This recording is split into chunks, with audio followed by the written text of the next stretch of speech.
आंदोलन के इस प्रांगण के मंच पर उपस्थित तमाम संत समाज गुरुजनों के चरणों में नमन। सामने की ओर विराजमान बुजुर्गों, नौजवान साथियों, माताओं और बहनों, आंदोलन लगातार द्रुत गति से चला आ रहा है और एक बहुत ही जिम्मेदारी भरा एहसास न केवल इस बीकानेर में, न केवल मारवाड़ में, बल्कि पूरे राजस्थान के अंदर इस आंदोलन की जो खनक है वो हर पर्यावरण प्रेमी को उद्वेलित कर रही है। सब जगह हम देखने को समाचार माध्यमों से मिल रहा है, जगह जगह लोग ज्ञापन दे रहे हैं, अपनी बात को सरकार तक पहुंचा रहे हैं और वो चाहते हैं कि जो विधानसभा चल रही है, इस चलती विधानसभा के अंदर जल्दी से जल्दी एक बिल पारित किया जाए जिससे हमारी थार रेगिस्तान की लाइफलाइन, हमारे जीवन की बचाने वाली कड़ी खेजड़ी को हम सुरक्षित कर सकें और इसके ऊपर जो लगातार प्रहार हो रहे हैं उसको रोके जा सके। साथियों, 4-5 बार 2 तारीख से लगातार आप लोगों के सहयोग में हम लोग मौजूद हैं, सहयोग करने के लिए संकल्पित हैं। मंच के माध्यम से अलग अलग बातें सुनने को मिलती है और साथियों, बार बार इस बात पर चर्चा की जाती है कि यहां कोई राजनीति नहीं होनी चाहिए। बिल्कुल नहीं होनी चाहिए, इसमें कोई दो राय नहीं। मेरे से पूर्व वक्ताओं ने इस बात की भी चर्चा की कि देश की आजादी का आंदोलन 1857 से लेकर के 47 तक करीब करीब 90 साल तक चला और उसके बाद सफलता मिली, निश्चित रूप से सफलता मिली। पर साथियों, ये जो आंदोलन हो रहा है, यह आंदोलन उस कार्यकाल में हो रहा है जब बाबा साहब भीमराव अंबेडकर के दिए संविधान की प्रदत्त शक्तियों का इस्तेमाल कर हर व्यक्ति ने अपने एक एक वोट को इस्तेमाल करके और राजस्थान के अंदर और केंद्र के अंदर सत्ता का निर्माण किया है। उस सत्ता का निर्माण हुआ है और इस वचन से, इस कर्म से, इस प्रण से हुआ है कि जब भी राजस्थान के लोगों पर, हम लोगों पर किसी प्रकार की कोई आंच आएगी तो हमारे संविधान के रक्षक, हमारी सरकार हमारे साथ खड़ी होगी, कंधे से कंधा मिलाकर हमारी समस्या का समाधान करेगी। इस संकल्प को लेकर के लोकतंत्र का निर्माण हुआ है। अगर लोकतंत्र में चुनी हुई सरकार आम लोगों की बात को अगर नहीं सुनेगी, हमारे सीधे संतों की बातों का अनादर किया जाएगा और अगर जीवन को बचाने के लिए संघर्षरत लोगों की आवाज को अगर नहीं सुना जाएगा तो निश्चित रूप से हम सब के लिए एक प्रश्न है जिस पर हमें चर्चा करनी चाहिए। लोकतंत्र के अंदर चुनी हुई सरकार केवल इस बात के लिए हथकर्मी है कि चंद पूंजीपतियों को लाभ देने के लिए, उनका घर भरने के लिए, उनका आर्थिक स्थिति को मजबूत करने के लिए हम आम आदमी का गला काट देंगे, आम आदमी के जीवन के साथ खिलवाड़ करेंगे और हमारी जीवन रक्षक खेजड़ी है उसको कटने के लिए छोड़ देंगे। ये पर्यावरण प्रेमी कभी बर्दाश्त नहीं करेंगे। इस आंदोलन के माध्यम से निश्चित रूप से एक प्रेरणा का सूत्र होना चाहिए। आज सरकार के अंदर एक हनक पैदा हो, किस बात की हनक है?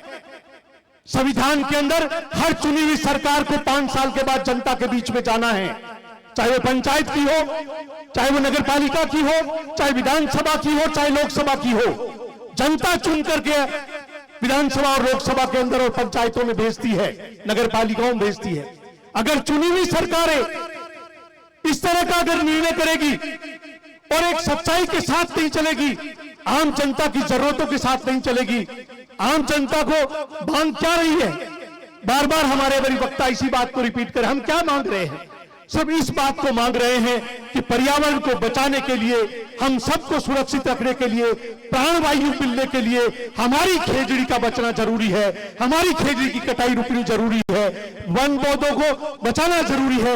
यही प्रण लेकर के और यह आंदोलन चल रहा है।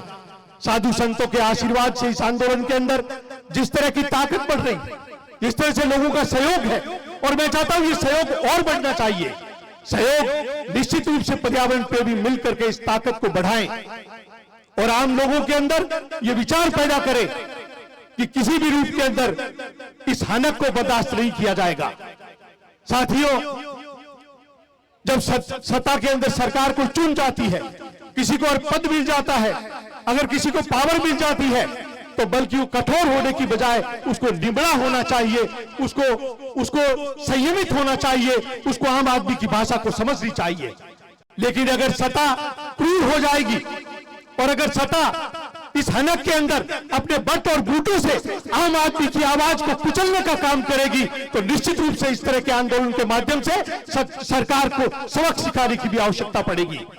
साथियों, साधु संतों के माध्यम से, इनके आशीर्वाद से और हमारी जो कमेटी है उसके निर्देशों से हम इस ताकत को बढ़ाएं और लगातार जो सरकारों के द्वारा इस तरह के निर्णय हो रहे हैं, चाहे वो शिक्षा के पर प्रहार हो, चाहे वो एजुकेशन पर प्रहार हो, चाहे वो हमारे बच्चों की नशा प्रवृत्ति पर प्रहार हो, इस तरह की कोई भी घटनाएं जो समाज की एकरूपता को तोड़ती है, हमारे सामाजिक सौहार्द को बिगाड़ने की कोशिश करती है, धर्म और जाति के आधार पर लोगों को बांटने की कोशिश करती है, ऐसी कोशिश के लिए हर वो बुलंद आवाज खुल करके जनता के बीच में आनी चाहिए, तब जाकर के इस तरह की सरकार निरंकुश नहीं होगी। साथियों, जब सत्ता की हनक होती है तो बट और बूटों से आवाज को कुचलने का काम करती है। हनक सत्ता की सच सुनने की आदत छोड़ देती है, हनक सत्ता की सच सुनने की आदत छोड़ देती है, हया और शर्म सियासत सब कुछ बेच देती है। निकब में पन की बेशर्मी अगर आंखों पर चढ़ जाए तो औलाद पुरखों की विरासत को बेच देती है। आज वो पुरखों की विरासत को बेचने का काम किया जा रहा है। आज हमारी माताओं और बहनों की बड़ी संख्या में उपस्थिति, नौजवानों और 36 कौम के लोग मिलकर के जिस तरह से हमारे बिश्नोई समाज ने इस कमान को कंधे पर उठाया है, इसमें 36 कौम मिलकर के इस मजबूती के साथ आगे चलेगी। साथियों, हम मिलकर के जब भी कभी ये खेजड़ी का मामला और भी मामले अलग अलग तरीके से आते हैं, अभी हम एक अच्छी बालिका ने बहुत सुंदर बात की कि हम शिक्षा का काम छोड़कर कंपटीशन की सारी समय को छोड़कर आपके आंदोलन के बीच में हैं। जब हमारे कंपटीशन के ऊपर, हमारी प्रणाली के ऊपर जब प्रहार होता है, तब भी हमें एकजुट होकर के इस ताकत का और इसका मुकाबला करना चाहिए। साथियों, आप लोगों ने जिस ताकत के साथ, जिस मजबूती के साथ सरकार को हम बराबर इस बात के लिए चेताएं, कोई भी सरकार हो, किसी भी पार्टी की सरकार हो, लेकिन इस संविधान ने, हिंदुस्तान के संविधान ने हमें वो ताकत दी है कि हम अपनी बात को सरकार के सामने जिम्मेदारी के साथ, मजबूती के साथ रख सकते हैं। उसमें किसी को शर्म करने की जरूरत नहीं है, चाहे वो किसी भी राजनीतिक दल का व्यक्ति हो। लेकिन अगर सामाजिक और राजनीतिक दल में काम करने वाले लोग, अगर जनता के सामने जब परिस्थिति खराब हुई, जब उनको जरूरत पड़ी, जब पर्यावरण बचाने की जरूरत पड़ी, खेजड़ी बचाने की जरूरत पड़ी, अगर हमारे प्रांगण में आकर के में सहयोग नहीं करते, ऐसे लोगों के में किसी भी आवश्यकता नहीं है, किसी भी जरूरत नहीं है।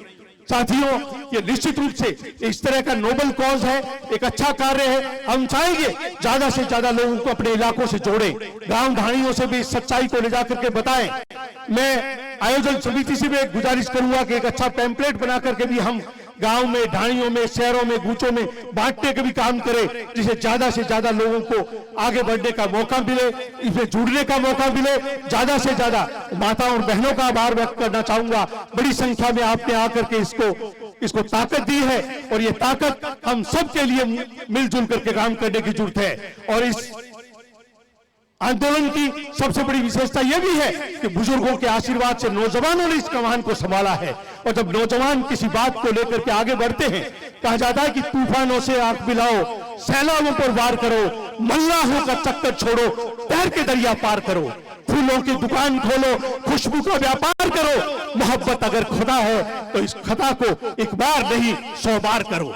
आप लोगों ने बड़ी संख्या में उपस्थित होकर इस कार्यक्रम को, हमेशा हम इस आंदोलन को मजबूत करें। आगे आने वाले समय में सरकार को भी इस बात के लिए हम चेताएं कि किसी भी सूरत में हम हमारे खेजड़ी के वृक्ष को, कल्प वृक्ष को कटने नहीं देंगे। और अगर कोई इस तरह की कंपनियां आकर के अपने निजी फायदे के लिए, अपना पैसा बढ़ाने के लिए अगर हमारे पर्यावरण पर अटैक करता है, हमारे गुलिस्ता को खराब करता है, हमारी कम्युनिटी को प्रभावित करता है, तो निश्चित रूप से हम सब मिलकर के इस आंदोलन के अंदर भागीदार बनेंगे। आपने बुलाया, मान सम्मान दिया, बहुत बहुत धन्यवाद। जय हिंद, जय खेल। हम सबके बीच